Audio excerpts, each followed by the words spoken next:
Greetings, everyone. This is Rock and Roll Spot Connection with another installment of Mutant Monday. This week we'll be looking at the continuation of Tini Howard's Krakoan era Excalibur title, Knights of X. Where we left off, things were not looking good in another world for mutants. Merlin had taken over and pretty much declared war on Witchbreed, or mutants. And the Captain Britain Corps was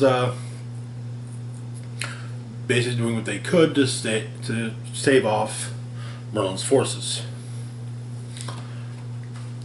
So we begin with an assault on one of various villages in Avalon by Merlin's Furies. In said village, the mutant known as Jersey Devil is currently residing. But he's rescued by Captain Britain, takes him to the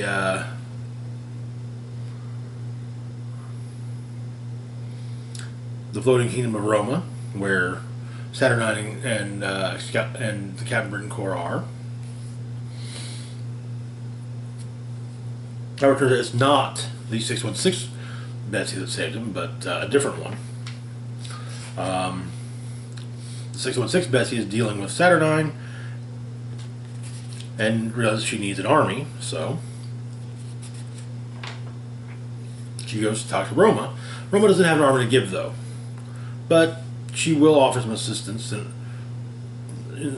if Betsy undertakes a quest. And so there are specific people who are called for the quest: Richter, Shadowstar, Bay the Blood Moon, Gambit, Prestige, apparently also Shogo, and Megan. And so, before they leave for Otherworld, Megan and the Five make an attempt to resurrect Mordred. Before that, however, there's an email sent from Richter to Doug Ramsey and Bay the Blood Moon, basically wanting to make sure that wanting Apocalypse's grimoire translated.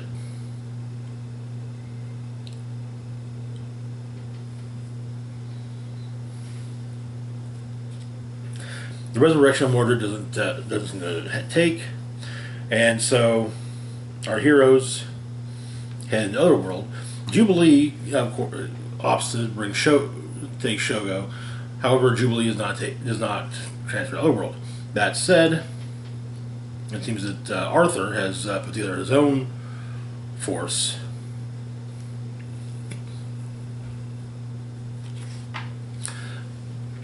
And Arthur's group is going after the mutant Kylan, a member of the OG Excalibur team, and he ends up being recruited to their side.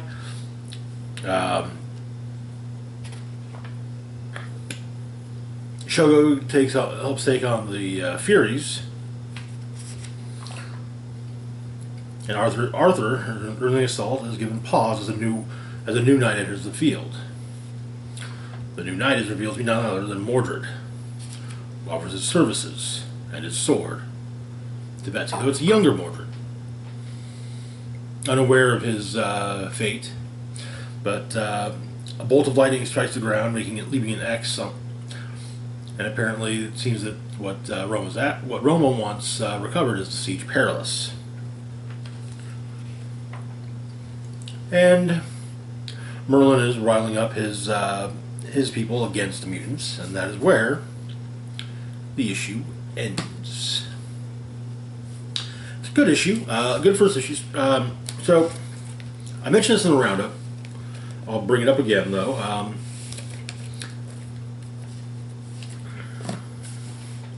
Excalibur was probably my least favorite of the Dawn of X books. There's nothing against the book. It's just it felt so removed from everything else. An effort was made to make it important, and by God it was, but it's still just yeah, it didn't feel like an X-Men book. It just, it felt like just drawing out a fantasy-based adventure in lieu of, dealing with, usual X-Men stuff. But it's not to say it was a bad book and that I didn't enjoy it. I did enjoy it. It's just that I probably liked all of the other Krakoan titles more.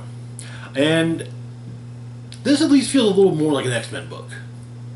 And I like that. I do appreciate that a great deal. Also, it's got one of my favorite X-Men characters in it, Shatterstar. So, yeah.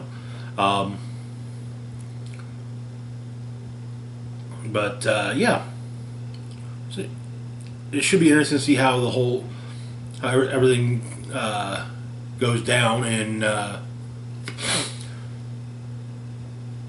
another world. It's interesting that I hope that the upcoming Exterminators title or miniseries deals with the fact that at least mentions the idea that Jubilee's probably really worried about Shogo, since she took him to the circle and to go to Otherworld, and he left, but she stayed. So yeah, I really hope that gets brought up in Exterminators. We'll see when Exterminators comes out, though. But anyway, that is going to do it for now. As always, feel free to like, share, and subscribe. Links to my Facebook, Twitter, Patreon, and PayPal can be found in the description box down below. This is Rock and Roll Spock signing off, saying live long and rock hard.